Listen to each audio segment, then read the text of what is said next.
नमस्कार दोस्तों, मेरा नाम है आशुतोष और आप देख रहे हैं डायनामिक इम्पल्शन। आज के इस वीडियो में हम समझने वाले हैं लोकतंत्र क्या है।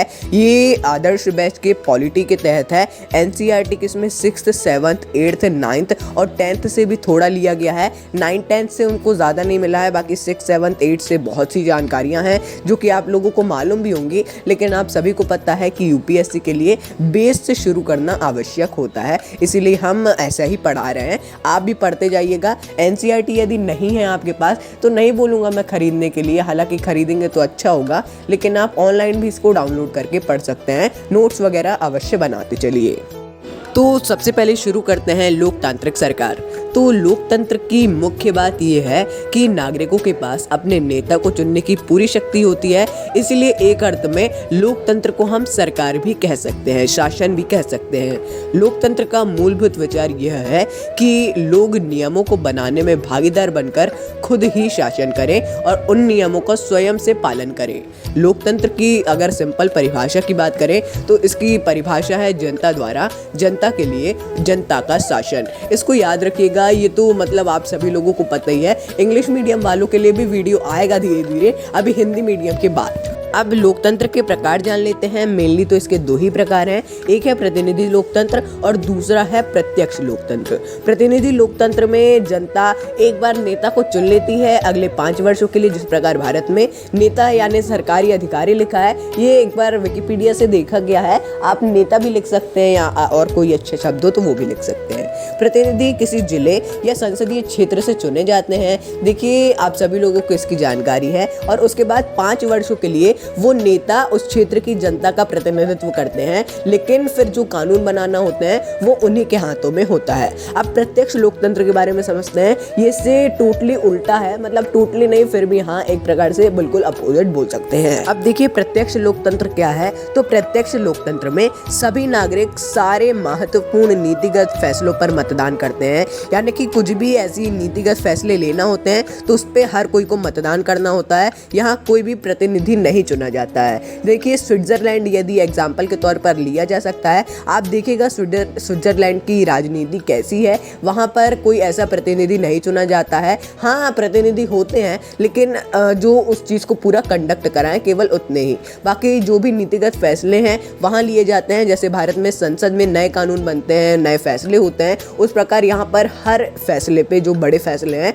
उनको जनता के द्वारा ही लिया जाता है। हाँ यहाँ पे भी कुछ बड़े नेता हैं, लेकिन वो कुछ मतलब इन सब चीज़ों को कंडक्ट करवाते हैं। आगे बढ़ते हैं, देखते हैं भारतीय लोकतंत्र में समानता। तो इसकी जानकारी आप सभी लोगों को होगी। भारतीय संविधान भारत के हर एक व्यक्ति को एक समान मानता है। इसका अर्थ ये है कि भारत का हर एक नागरिक समान है। यहाँ सम्मान लिखा है, लेकिन वो समान है, आप समझ गए होंगे। चाहे वो किसी भी जाति, रंग, समुदाय, धर्म, वंश या लिंग का हो, सभी को एक समान माना गया है। हाँ कुछ चीज़ों को ऐसे छोड़कर। इसके लिए बहुत से अलग अलग कानून भी बनाए गए हैं। इसके देखिए भारत में समानता के मुख्य कानूनों को देख लेते हैं। हर नागरिक को संविधान के सभी कानूनों का पालन करना होगा। अब वो चाहे सबसे अमीर व्यक्ति हो भारत का, या फिर वो कोई ग्रामीण, या फिर कोई भी व्यक्ति हो, सभी को एक समान कानून का पालन करना होगा।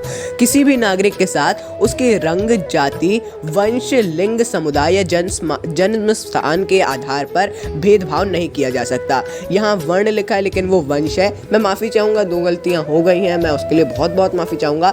आप सही लिखिएगा। लेकिन देखिए तीसरे मुख्य कानून को, हर कोई नागरिक किसी भी सार्वजनिक स्थान पर जा सकता है जिसमें खेल के मैदान, पार्क, दुकान, होटल आदि सम्मिलित हैं। मतलब ऐसे अपन कहीं पर भी जा सकते हैं। आप काले हैं या गोरे हैं, इससे कोई भी आपको ऐसा नहीं कर सकता कि निकल जाओ दुकान से। ये आपके मूल अधिकार को ठेस पहुंचाना होगा। आप सीधे अनुच्छेद 32 के तहत जा सकते हैं सुप्रीम कोर्ट। और अस्पृश्यता को पूर्णतः समाप्त कर दिया गया है। आप सभी लोग, अब हालांकि ये है भी नहीं ज़्यादा, मतलब ग्रामीण क्षेत्रों में अभी भी है थोड़ा बहुत, लेकिन हाँ अब मतलब जैसे बात करें उतना ज़्यादा नहीं है पहले के हिसाब से। अब जानते हैं लोकतंत्र की चुनौती। लोकतंत्र की चुनौती हालांकि उतना इम्पोर्टेंट नहीं है, लेकिन हाँ प्रीलिम्स में इसका क्रॉस क्वेश्चन वगैरह से कर सकता है।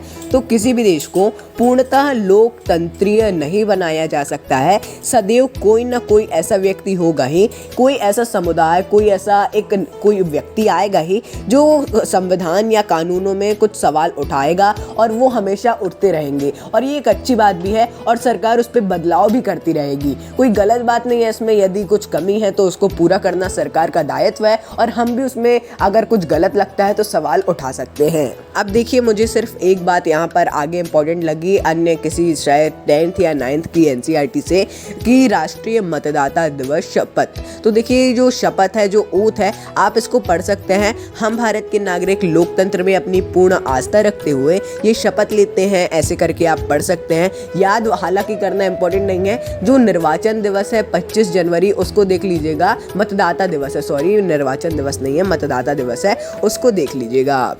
तो दोस्तों, मैं एक छोटे से वीडियो में आपको लोकतंत्र के बारे में NCERT 6वीं 7वीं 8वीं 9वीं से जितना समझा पाया मैंने समझा दिया है मेरे ख्याल से। अभी भी कुछ भी डाउट हो तो आप बेझिझक कमेंट करिएगा, प्लीज़ आधी जानकारी मत रखिएगा। और हाँ, धीरे धीरे वीडियोस फास्ट हो रहे हैं। अभी इसीलिए लेट हो रहा था क्योंकि मैं थोड़ा आउट ऑफ स्टेशन था। उसके बाद मैं जैसे ही आया थोड़ा फीवर वगैरह आ गया, उसके कारण थोड़ा लेट हो गया था। लेकिन हाँ, और भी मेरे को वीडियो डालना है। अखंड भारत के राज्य, भारतीय संविधान, अब आदर्श बैच भी है, वीकली करंट अफेयर भी है, डेली करंट अफेयर भी है। ऐसे बहुत से हैं, मुद्दे में क्यों, ऐसे बहुत सी सीरीज है। सबको मेरे को एक साथ लेके चलना है, इसीलिए थोड़ा लेट हो जाता है। तो दोस्तों, मिलता है अगले वीडियो में। नमस्कार, डायनामिक इम्पल्शन।